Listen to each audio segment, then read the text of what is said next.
Markets are built on a simple promise. Trades clear, ownership settles, and eventually, every position has an ending. But what happens when that ending never comes? For thousands of MMTLP investors and preferred shareholders, the story did not resolve. It stopped. 3 years later, the question remains: is there any path to reconciliation? In functioning markets, finality is not emotional. It is procedural.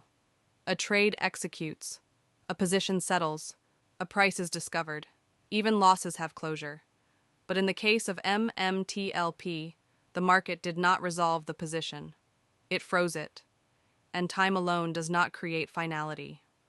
Process does. Historically, market disputes reach resolution in predictable ways. Trading restarts, courts rule, regulators issue findings, or structured settlements are reached. Each path provides something essential: clarity.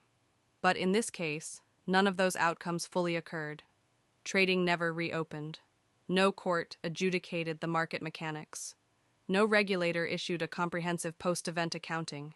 Instead, the system moved on, while investors did not.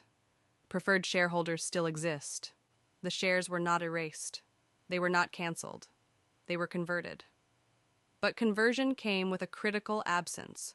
There is no public market, no quoted price, and no immediate way to sell through a brokerage platform. The shares still exist, but the mechanism for trading them does not. Ownership without liquidity is not resolution, it is suspension.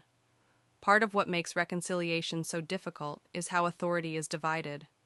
Regulators oversee rules, exchanges enforce mechanics, issuers execute corporate actions. Each operates within a defined scope.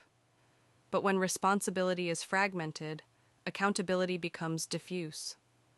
No single institution bears full ownership of the outcome. And without ownership, reconciliation stalls. True reconciliation does not begin with blame. It begins with conditions. First, a formal accounting, a clear public explanation of what happened, why it happened, and who had authority at each step. Second, a functional remedy, not theoretical value, but a real mechanism that restores choice to shareholders. And third, acknowledgement that investors were harmed not by volatility, but by structural failure.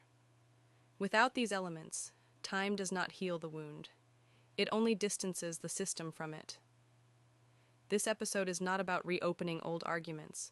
It is about asking whether modern markets are capable of correcting themselves after they break. Because reconciliation is not silence, it is resolution, and until that occurs, the story is not over.